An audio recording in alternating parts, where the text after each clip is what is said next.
It's perfectly timed with, happening 2 weeks after me sort of saying, get back to Trump 2.0 or you're going to lose the midterms. And that seems like it's happening. But there's another angle here, Lon. Tell us what that is. The technology angle. Well, I was on Bluesky over the weekend, as I so often am, checking in on what everyone was saying. And I saw an image that kept being shared and was setting off a lot of discussion and debate. Let's take a look at it. So this is, I feel, a very obviously AI generated image that's kind of playing off of all of the costumes and the funny shenanigans we were seeing from all of these protests. If you look closely, you don't even have to look that closely. There are a number of tells. The flagpole is sort of weirdly bent. If you look at the flag, the bottom of the flag does not actually line up with the pole. That unicorn is sort of standing in an odd position that no human would stand. The frog has 3 eyes. Not all of the signs in the background make sense or are legible. Even that big peace and joy banner precariously swinging between 2 buildings. There's no strings or anything holding it to either of those buildings. So to me, at a glance... Lon, is this a Gemini logo right here in the corner that people might have, noticed? Oh my God, it is. That is a VO Gemini.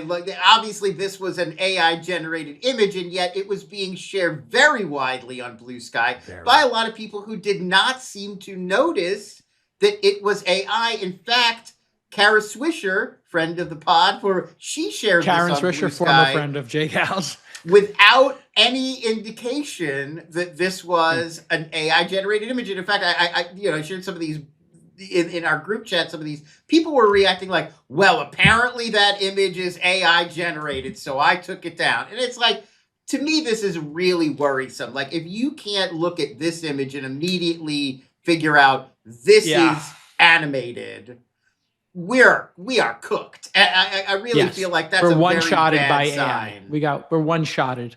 Yeah, people are just no longer... They're no longer being discriminating. It really made me think, what Sora's doing, where anytime you output a Sora video, it has that watermark. And here there is a Gemini watermark, but it's not doing any good. I feel like these companies need to be more serious about making sure that any output that you create... The word Gemini should be on it. It should say Gemini, and it should have it in the same...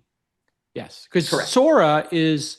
It says SORA and has the logo, I believe. Right. And now I have seen there is another app that people are already installing on their phone that will remove the Sora logo. Yes, so there's always going to be workarounds. I mean, that's just the nature of the internet. There's always a game of whack-a-mole. If you're selling a business-to-business product, you're looking to reach professional customers who are doing business.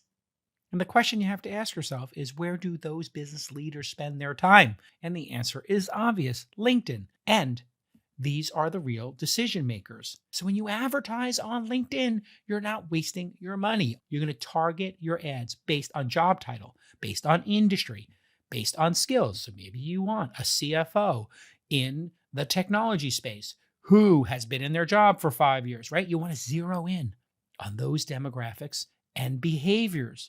LinkedIn has over 1 billion members, and 10 million of them are C-suite executives. They're going to help you reach exactly the right person with the authority to pay for your product, right? Go right to the top. Use LinkedIn.